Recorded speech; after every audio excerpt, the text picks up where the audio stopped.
9 de março de 1945, 23:47. O piloto Isamu Kashide está a 7.000 pés sobre Tóquio, quando percebe algo que o congela por dentro. O B-29 que ele está perseguindo não deveria conseguir rastreá-lo.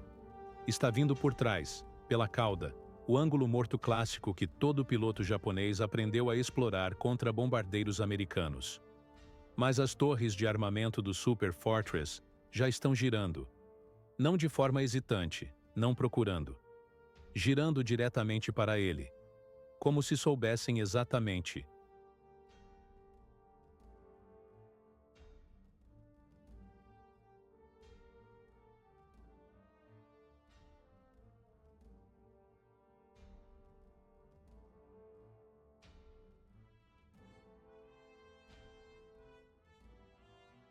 Onde ele estava antes mesmo dele abrir fogo.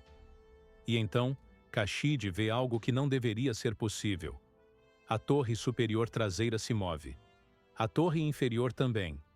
Ambas convergindo para o mesmo ponto. Para ele. 12 metralhadoras calibre .50, apontando simultaneamente, e ele ainda está a mais de 800 metros de distância. Longe demais para acertar com precisão. Mas as armas do B-29 abrem fogo de qualquer forma, e os traçantes cortam o ar noturno formando uma rede de morte, que vem diretamente.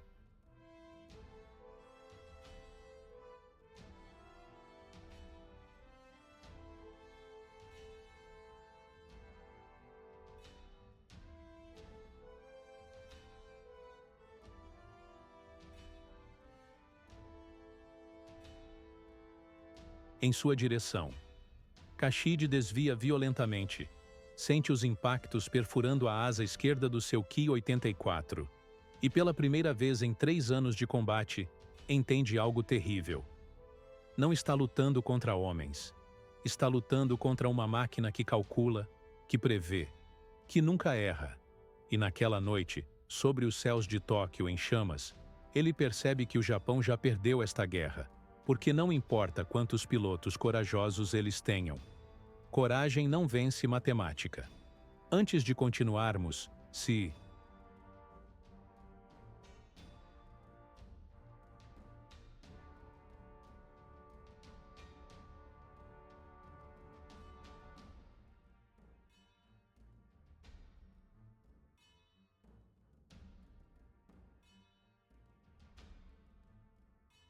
você quer entender os momentos exatos onde guerras foram decididas não por heroísmo, mas por tecnologia que transformou homens corajosos em estatísticas? Inscreva-se no canal.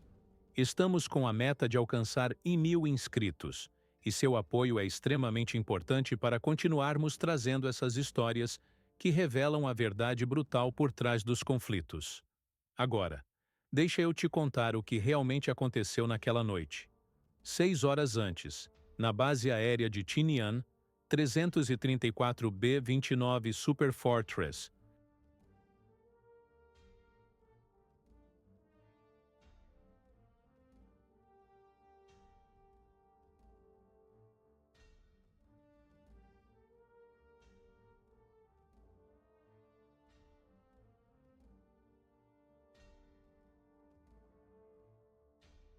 Estavam sendo carregados com algo diferente. Não as bombas de precisão de alta altitude que vinham sendo usadas há meses. Não as bombas convencionais que tentavam destruir fábricas específicas. Desta vez, eram M69. Bombas incendiárias. Napalm empacotado em cilindros que pesavam apenas 6 libras cada um, mas que queimavam a 2.000 graus e eram impossíveis de apagar com água. Cada B-29 carregava até 40 clusters. Cada cluster continha 47 bombas, M69. Façam as contas. Mais de 1.600 toneladas.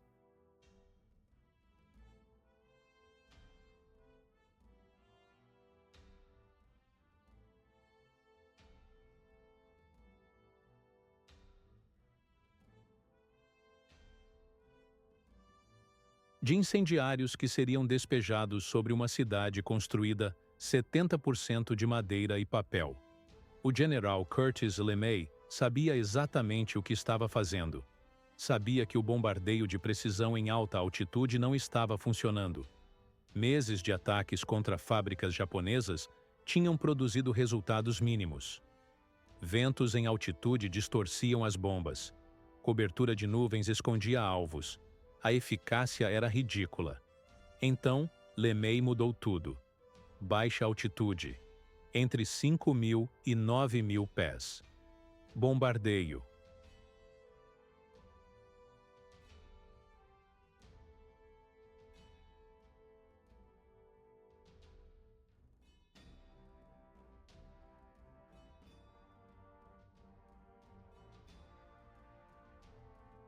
Noturno. Não em formações fechadas que podiam se defender mutuamente, mas em fluxo contínuo, aeronave após aeronave despejando incendiários sobre a mesma área. E a mudança mais radical de todas, a decisão que seus próprios oficiais questionaram: remover parte do armamento defensivo, reduzir munição, esvaziar posições de artilharia para carregar mais bombas. Era a aposta absoluta na capacidade do B-29 de se defender sozinho, porque LeMay acreditava em algo que a maioria dos seus oficiais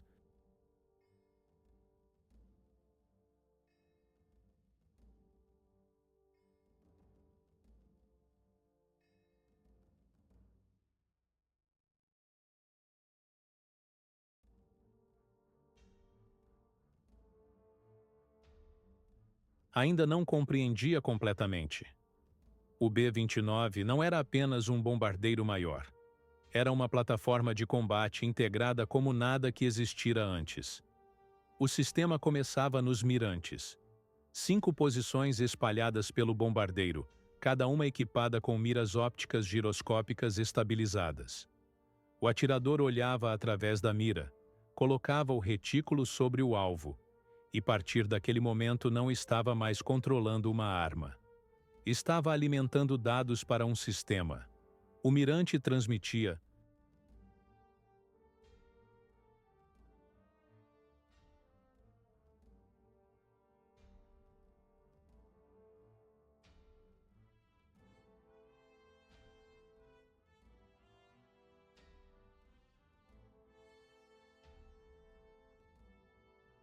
'informações para o Central Fire Control System, o CFCS, desenvolvido pela General Electric entre 1940 e 1943. Um sistema eletromecânico analógico que hoje parece primitivo, mas em 1945 era magia tecnológica. O CFCS recebia a informação do mirante e calculava tudo instantaneamente. Distância até o alvo usando triangulação óptica. Velocidade relativa do caça-atacante. Ângulo de aproximação. Velocidade do próprio B-29. Altitude. Temperatura do ar. Vento. Tempo de voo do projétil calibre.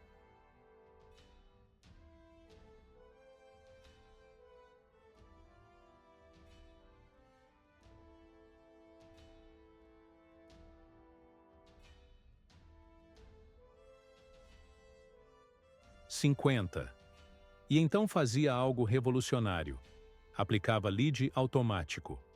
Apontava não onde o alvo estava, mas onde estaria quando a bala chegasse lá. Eliminava o erro humano de estimativa que tornava artilheiros de B-17 e B-24 tão imprecisos. Mas o verdadeiro terror do sistema não estava no cálculo. Estava na convergência. Um único atirador podia controlar múltiplas torres simultaneamente. Quando um caça era detectado, o CFCS determinava quais torres tinham ângulo de tiro. Superior frontal,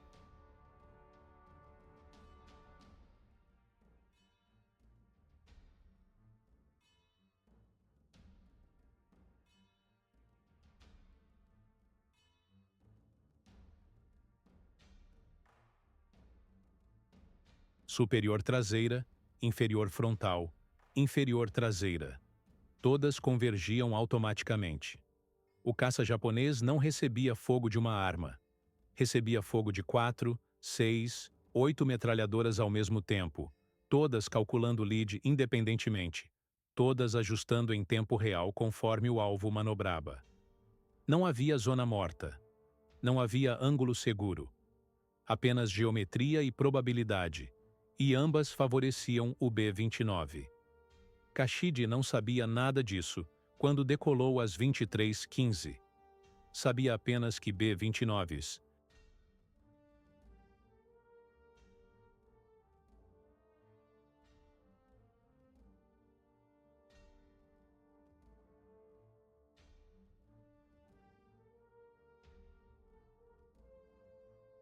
estavam vindo.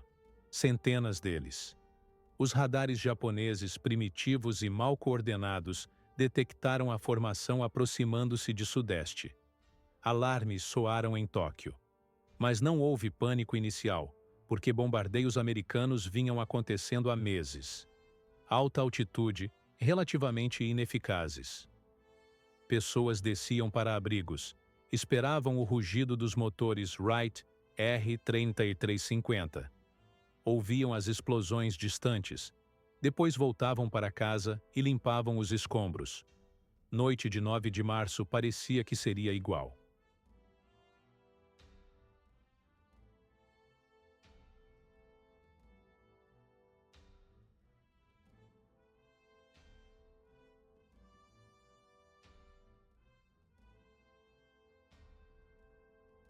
Mas Kashid, veterano de combate sobre China, Filipinas e Okinawa, notou algo diferente assim que ganhou altitude.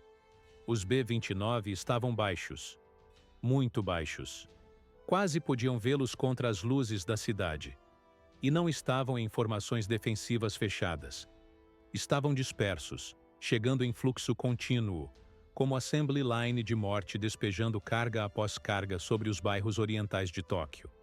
As primeiras bombas caíram às 0808 de 10 de março. Não explodiram como bombas normais. Os clusters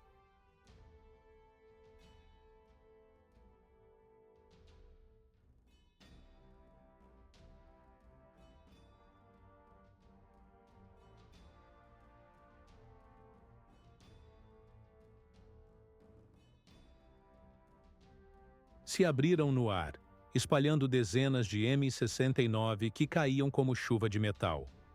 Atingiam telhados, atravessavam, explodiam dentro das casas. Cada uma criava uma bola de napalm que grudava em madeira, papel, tecido. Cada uma queimando a temperatura impossível de apagar. E os ventos sobre Tóquio naquela noite estavam a 45 km/h. Os incêndios se espalharam instantaneamente. De casa para casa, de quarteirão para quarteirão. Em 15 minutos não eram mais incêndios isolados. Era...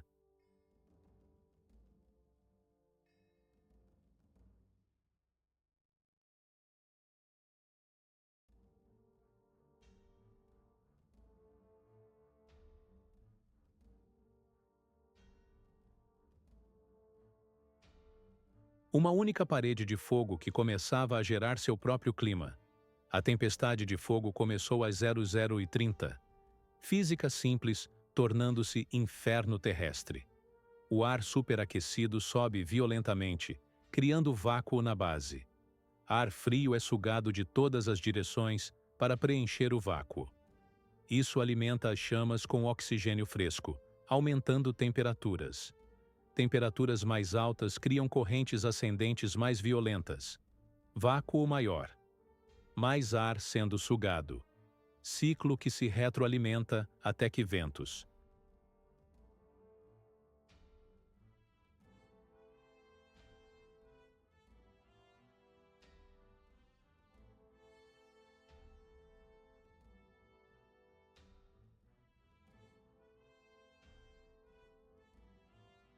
De 80, 100, 120 km/h estão soprando em direção ao centro do incêndio, carregando brasas, incinerando pessoas que tentam fugir, sugando o oxigênio dos abrigos subterrâneos, onde milhares sufocam sem uma chama sequer tocá-los. Kashid viu isso do cockpit do seu Ki-84. Viu Tóquio transformar-se em vulcão horizontal. Viu o brilho laranja iluminando nuvens a 10.000 pés. Sentiu a turbulência do ar superaquecido sacudindo sua aeronave a quilômetros de distância. E pensou, com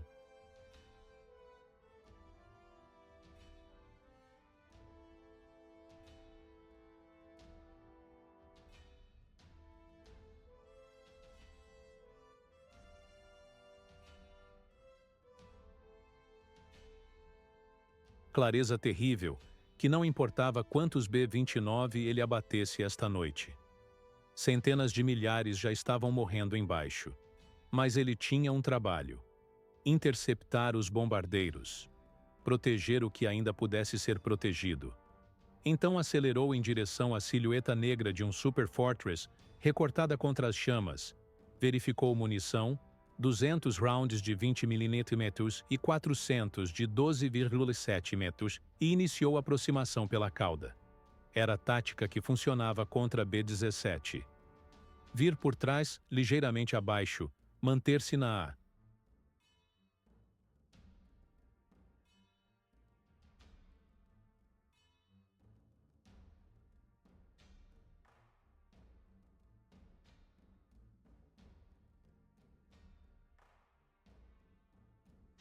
Zona morta onde a torre de cauda não conseguia deprimir baixo o suficiente, subir no último momento e metralhar a fuselagem traseira. Kashid tinha feito isso dezenas de vezes sobre China. Mas isto não era um B-17. A 900 metros de distância, as torres já estavam se movendo. Kashid viu e não processou imediatamente. Talvez atirador vigilante. Talvez sorte. Continuou a aproximação, subindo ligeiramente para atacar de baixo. A 800 metros, viu a torre inferior traseira girar e travar.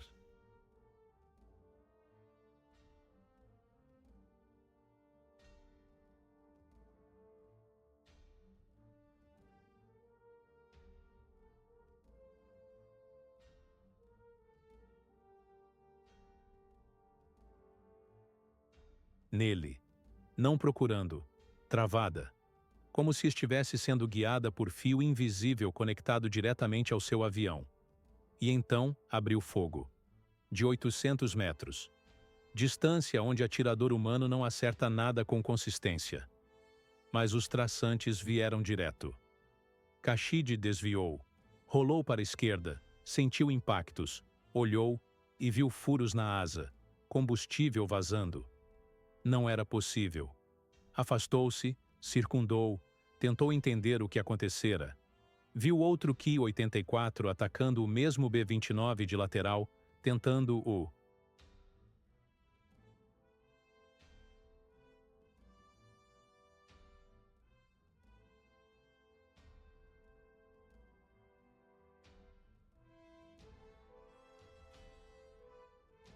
ataque de alta velocidade que minimizava a exposição. Viu todas as torres do bombardeiro girarem simultaneamente, superior e inferior convergindo no caça que tentava passar. Viu a explosão de fogo traçante. Viu o Ki-84 desintegrar-se no ar. Piloto nem teve tempo de ejetar. 2 passes. 2 caças. Um destruído, um danificado. E o B-29 continuava voando, sequer manobrando defensivamente, apenas mantendo o curso reto, enquanto despejava incendiários sobre bairros residenciais que queimavam.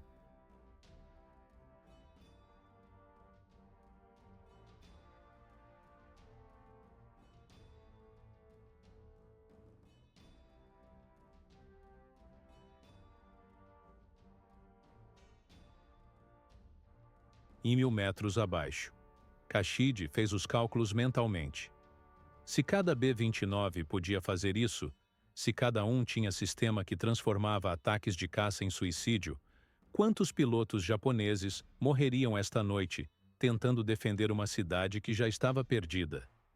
E qual era a alternativa? Deixar os bombardeiros passar livremente? Assistir Tóquio queimar sem resistência?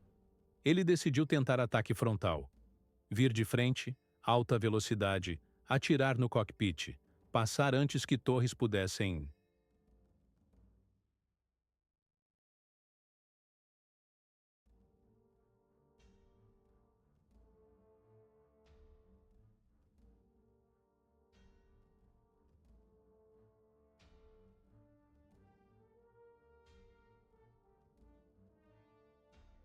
Rastrear.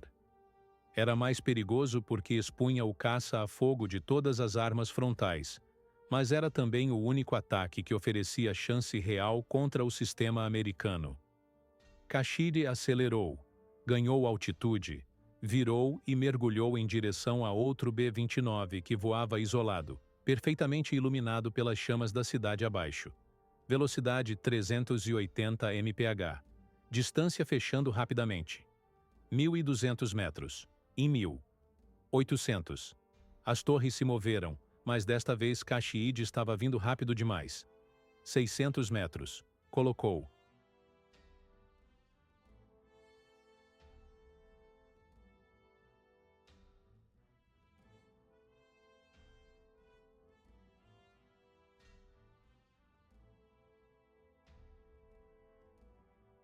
O retículo no nariz de vidro do bombardeiro. 400 metros. Fogo traçante começou a passar por ambos os lados, mas ainda não concentrado. 300 metros. Pressionou o gatilho. Os canhões de 20 mm cuspiram. Viu impactos no nariz do B-29. Vidro estilhaçando. 200 metros. Precisava desviar agora ou colidir. Puxou o stick violentamente. Passou a menos de 50 metros sobre o bombardeiro. Sentiu turbulência dos motores. E naquele momento, invertido, olhando para baixo, viu o interior iluminado do B-29. Viu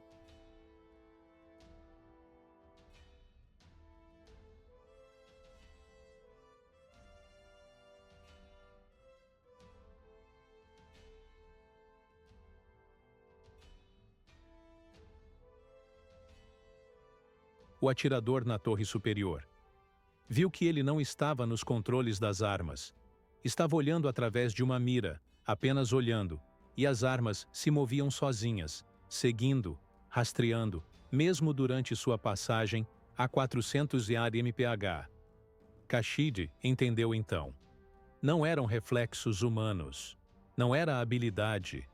Era a máquina calculando trajetórias mais rápido que qualquer humano poderia pensar. E não havia como vencer uma máquina que nunca se cansava, nunca tinha medo, nunca errava os cálculos. A 0230 de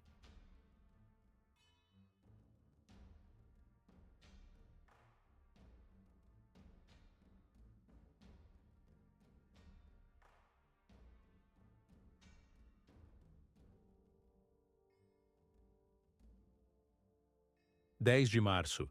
Tempestade de fogo cobria 41 km² de Tóquio. Temperatura no centro atingia 1.800 graus. Canais ferviam. Pontes de metal derretiam. Pessoas pulavam em reservatórios de água que esquentavam e cozinhavam vivas. Abrigos subterrâneos tornavam-se fornos, onde famílias inteiras morriam abraçadas, enquanto o oxigênio era sugado pelas chamas acima. Os B-29 continuavam chegando. Aeronave após aeronave, despejando mais incendiários, realimentando tempestade. E os caças.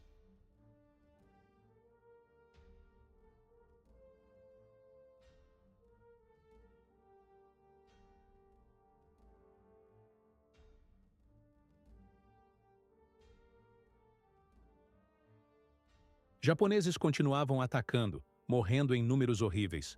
126 caças perdidos naquela noite. 126 contra 14 B-29 abatidos. Relação de 9-1. Mas os números não contam toda a história.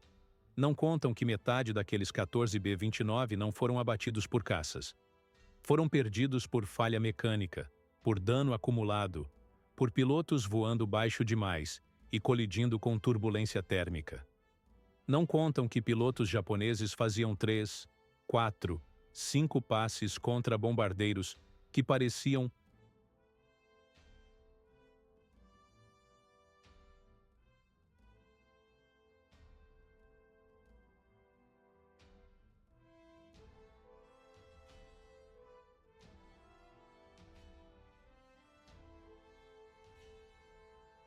indestrutíveis.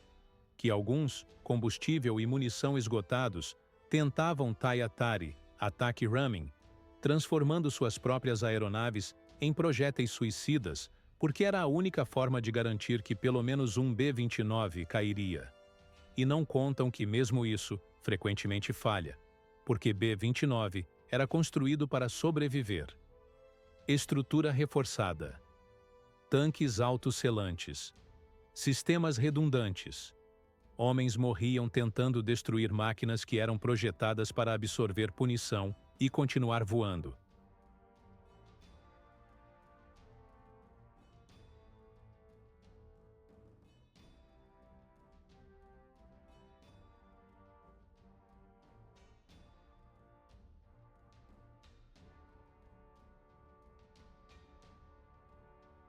Kashid sobreviveu à noite. Voltou à base com a aeronave crivada de balas, combustível quase esgotado. Relatou o que vira.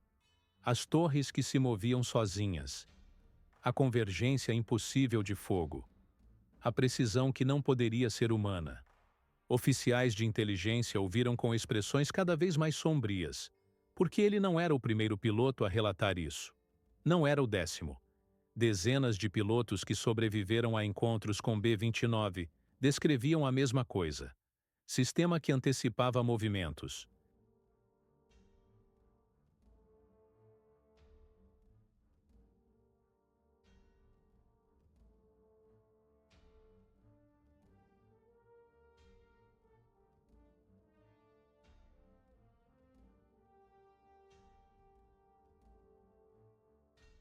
Fogo que vinha de múltiplas direções simultaneamente. Sensação de estar sendo rastreado por algo que via através da escuridão, através da fumaça, através das manobras evasivas.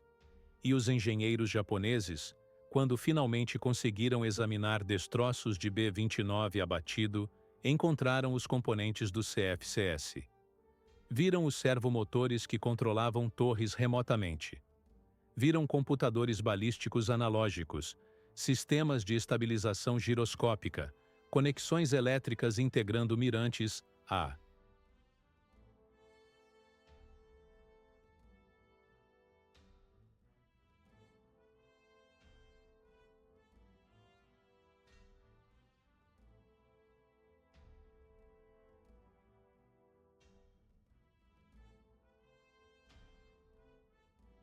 torres.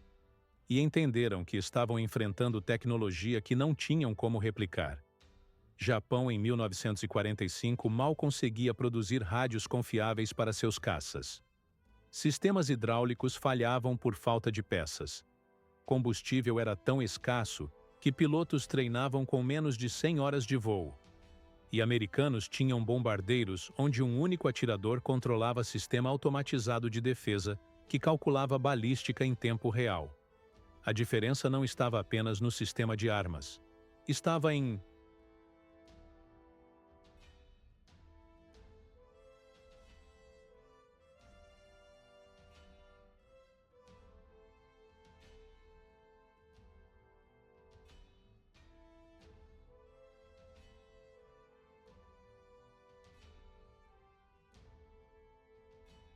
tudo.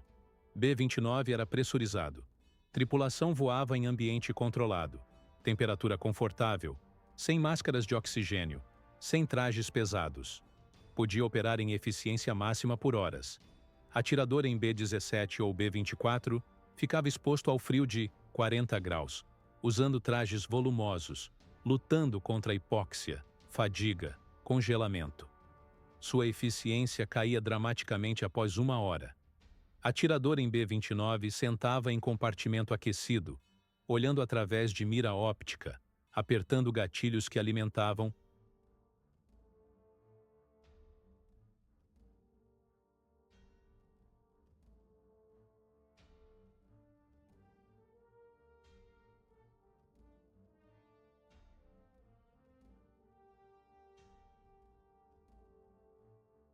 computador.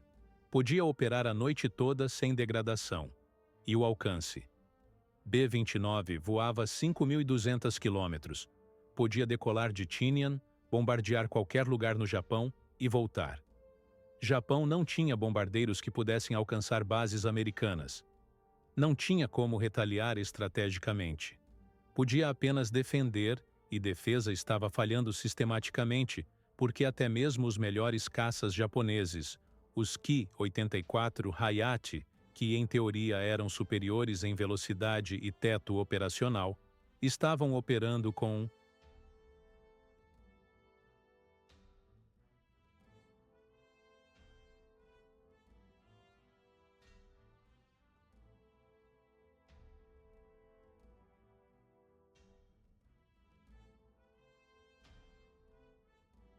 combustível de baixa octanagem, que reduzia desempenho em 20%, motores desgastados por falta de manutenção, peças de reposição inexistentes. Muitos mal conseguiam atingir a altitude operacional dos B-29, muito menos mantê-la tempo suficiente para atacar. Kashid voou mais 23 missões defensivas contra B-29 em março e abril de 1945. Abateu um bombardeiro, confirmado. Possivelmente danificou 3 outros. Perdeu 17 amigos. Viu Tóquio queimar novamente em 25 de maio. Viu Yokohama destruída.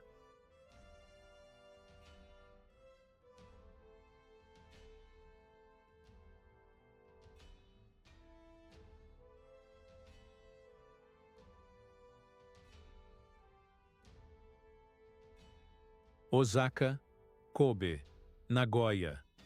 Cidade após cidade transformada em cinzas porque os B-29 agora operavam com impunidade quase completa. Defesa aérea japonesa havia sido sistematicamente aniquilada. Não por falta de coragem. Pilotos japoneses eram desesperadamente corajosos. Atacavam contra odds impossíveis. Morriam tentando proteger cidades que não podiam salvar. Mas coragem não derrota a matemática. Não derrota a engenharia integrada. Não derrota sistemas projetados para eliminar erro humano e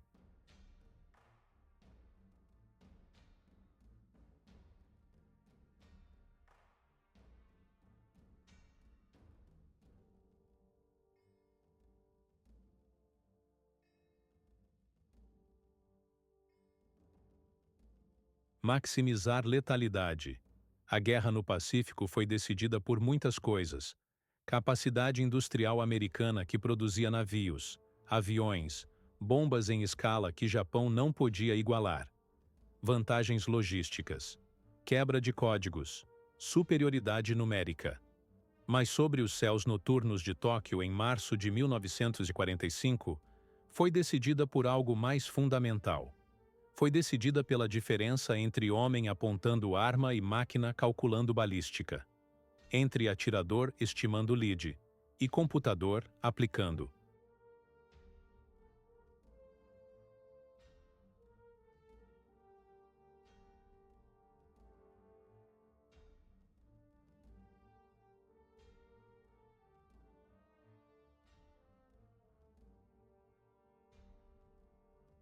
Correções em milissegundos.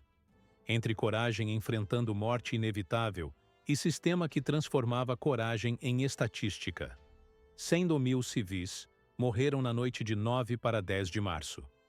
Maior número de mortos em único ataque aéreo da história até aquele momento. Mais que Dresden. Mais que Hamburg. Mais até que Hiroshima ou Nagasaki individualmente.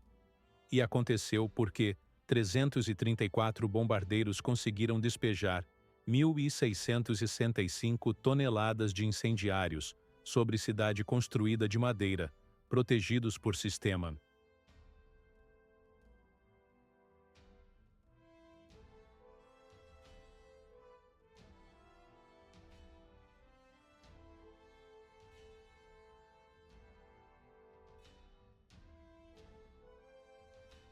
De defesa que tornava a interceptação suicida. O legado do CFCS do B-29 vai muito além da Segunda Guerra. É precursor direto de cada sistema de armas computadorizado moderno. Cada helicóptero de ataque com mira estabilizada. Cada drone com targeting automatizado. Cada tanque com sistema de controle de fogo que calcula balística automaticamente. O conceito de separar sensor de shooter, de usar computador para eliminar erro humano, de integrar múltiplas armas em sistema unificado, tudo.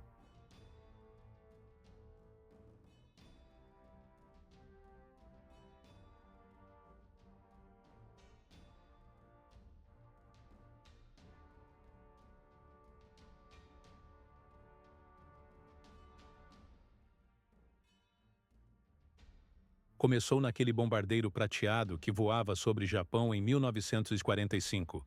E o princípio fundamental permanece verdadeiro. Em guerra tecnológica, integração supera armamento individual. Sistema bem projetado supera coragem. Matemática supera heroísmo. Kashid sobreviveu à guerra.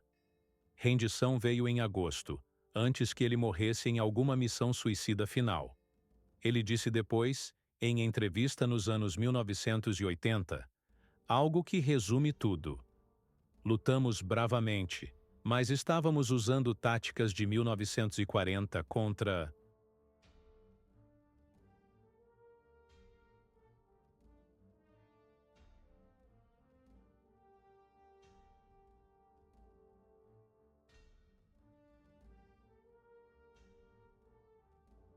Tecnologia de 1945.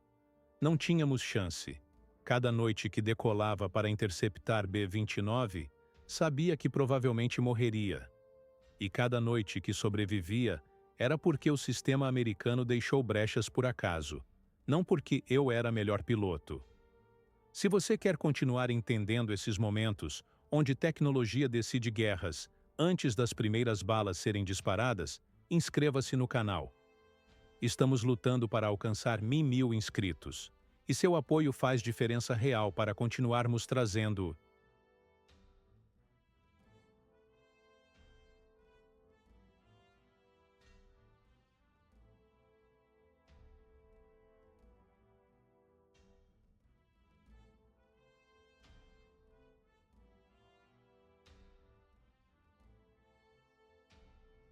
essas histórias.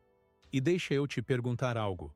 Depois de entender que o Japão enfrentava bombardeiros, protegidos por sistemas de defesa computadorizados, com pilotos mal treinados, combustível de baixa qualidade e produção industrial colapsando, havia alguma decisão tática que comandantes japoneses poderiam ter tomado para mudar o resultado? Ou a guerra nos céus sobre Japão simplesmente revelou uma verdade que já existia desde que primeiro B-29 decolou? Matemática não negocia.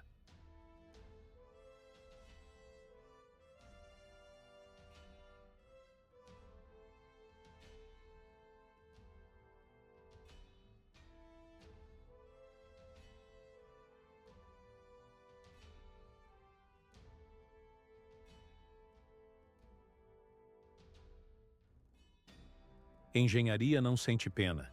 E às vezes, homens corajosos morrem aos milhares porque lutam contra sistemas projetados especificamente para tornar coragem irrelevante.